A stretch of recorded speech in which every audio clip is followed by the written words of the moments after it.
सभी को good morning, नमस्ते और ओम शांति। आज हम प्रजापिता ब्रह्मा कुमारी के उस मुख्य स्थान पर घूमने वाले हैं जहाँ पर जो प्रजापिता ब्रह्मा कुमारी के मुख्य संस्थापक प्रजापिता ब्रह्मा बाबा थे, उन्होंने यहाँ पे 14 साल तक खूब ध्यान योग साधना की और जिसके वाइब्रेशन इस स्थान पे भी काफ़ी ज़्यादा फैले हुए हैं। यहाँ पर लाखों श्रद्धालु दर्शन करने के लिए आते हैं और हर साल यहाँ पे इस स्थान पर आकर सभी योग तपस्या वगैरह भी करते हैं।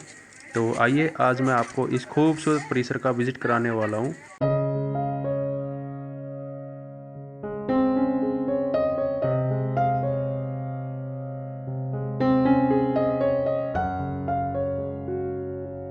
बहुत ही शानदार बना हुआ ये परिसर भी और इसके वाइब्रेशन भी बहुत ही पावरफुल है। तो आज हम विजिट करते हैं पांडव भवन का। ये पांडव भवन माउंट आबू में ही बना हुआ है और जितने भी पॉइंट्स आते हैं ये आसपास ही है सारे। तो आज हम विजिट करने वाले हैं पांडव भवन का। ये साकार ब्रह्मा बाबा के वो स्थल है जहाँ पर उन्होंने 14 साल तक घोर तपस्या की और उसके बाद उन्होंने अपना प्रकाश यहीं से फैलाया और बहुत ही पवित्र स्थल पर आज हम आए हुए हैं।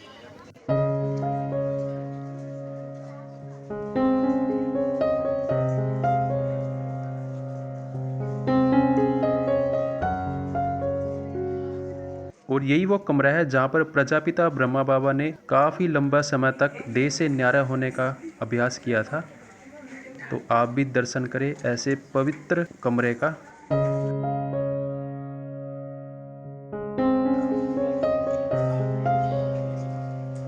और अभी हम जा रहे हैं उस झोपड़ी की तरफ जहाँ पर पहले ये पूरी घास फूस की हुआ करती थी और प्रजापिता ब्रह्मा बाबा ने अपना सब कुछ सौंप कर सब कुछ त्याग करने के बाद सिर्फ इस घास फूस की झोपड़ी में रहते थे।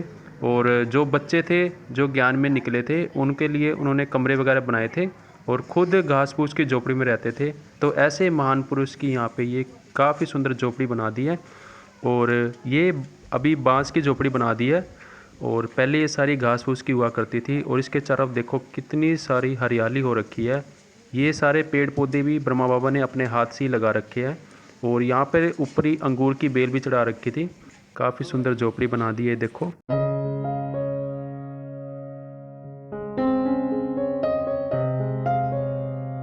समय के साथ सब कुछ बदलता जाता है और आज का आधुनिक युग है तो इसमें कुछ ना कुछ न्यू क्रिएशन तो होता ही रहता है। ऐसे महान पुरुष बहुत ही कम देखने को मिलते हैं जो अपना न सोचकर पूरे विश्व के कल्याण के बारे में सोचते हैं।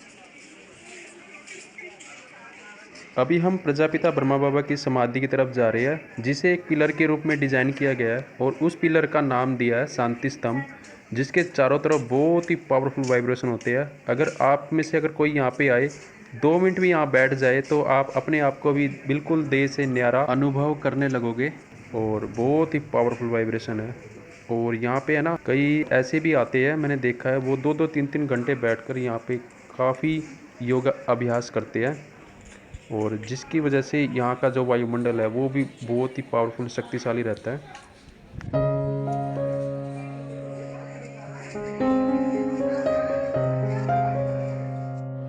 और अभी हम खाना खा के यहीं पे छत पे आए हैं और छत से व्यू देखना कितना खूबसूरत आता है यहाँ पे।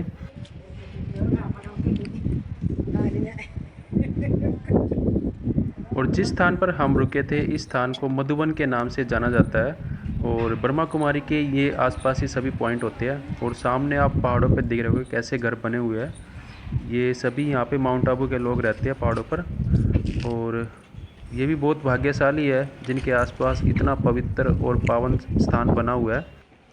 अभी हम नीचे जा रहे हैं और देखो हर एक बिल्डिंग बिल्कुल सिंपल तरीके से बनाई गई है। पे बिल्कुल सिंपलिसिटी होती है और बहुत ही चारों तरफ साइलेंस फैला होता है।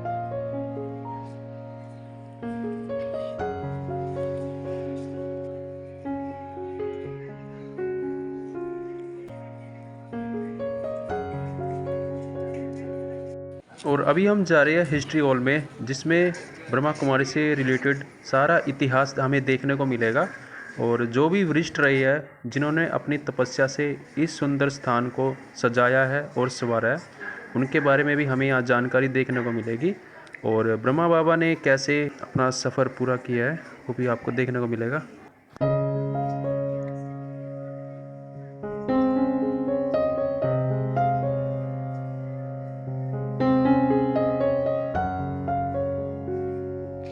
और अभी हम कमरे के अंदर चलते हैं और जैसे हम अंदर एंटर होते हैं तो यहाँ पे दीवारों पर सारा यज्ञ का इतिहास दिखाया गया है। आप देख सकते हैं 1937 से ये सफ़र शुरू हुआ था और देखो आज कहाँ पहुँच गया है। कितनी मेहनत की होगी, कितनी तपस्या की होगी इस यज्ञ को यहाँ तक पहुँचाने के लिए।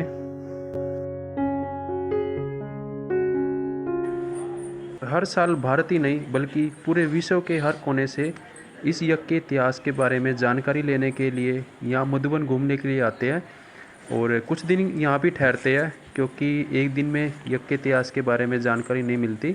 पूरे इतिहास के बारे में जानने के लिए यहाँ कम से कम 2-3 दिन रुकना पड़ता है, जब हमें पता चलता है कि कितनी मेहनत करने के बाद ये संस्था यहाँ तक पहुँची है। और ये जो आप देख रहे हो ये सभी ब्रह्मा बाबा के कुछ खड़ाऊ है और ब्रह्मा बाबा जो अभ्यास करते थे आत्मिक रूप का, देह से न्यारा होने का, उनके पत्थर भी यहाँ टंगे हुए हैं। और ये शिवलिंग है उस टाइम का। और ये पूरे यज्ञ के जितने भी वरिष्ठ रहे हैं उनका चित्र लगा हुआ है। कोई भी महान व्यक्ति अगर महान कार्य करता है तो हमें उसके बारे में बहुत ही डीपली जानना चाहिए। तो ये था मधुबन का सफ़र, आपको अच्छा लगा होगा।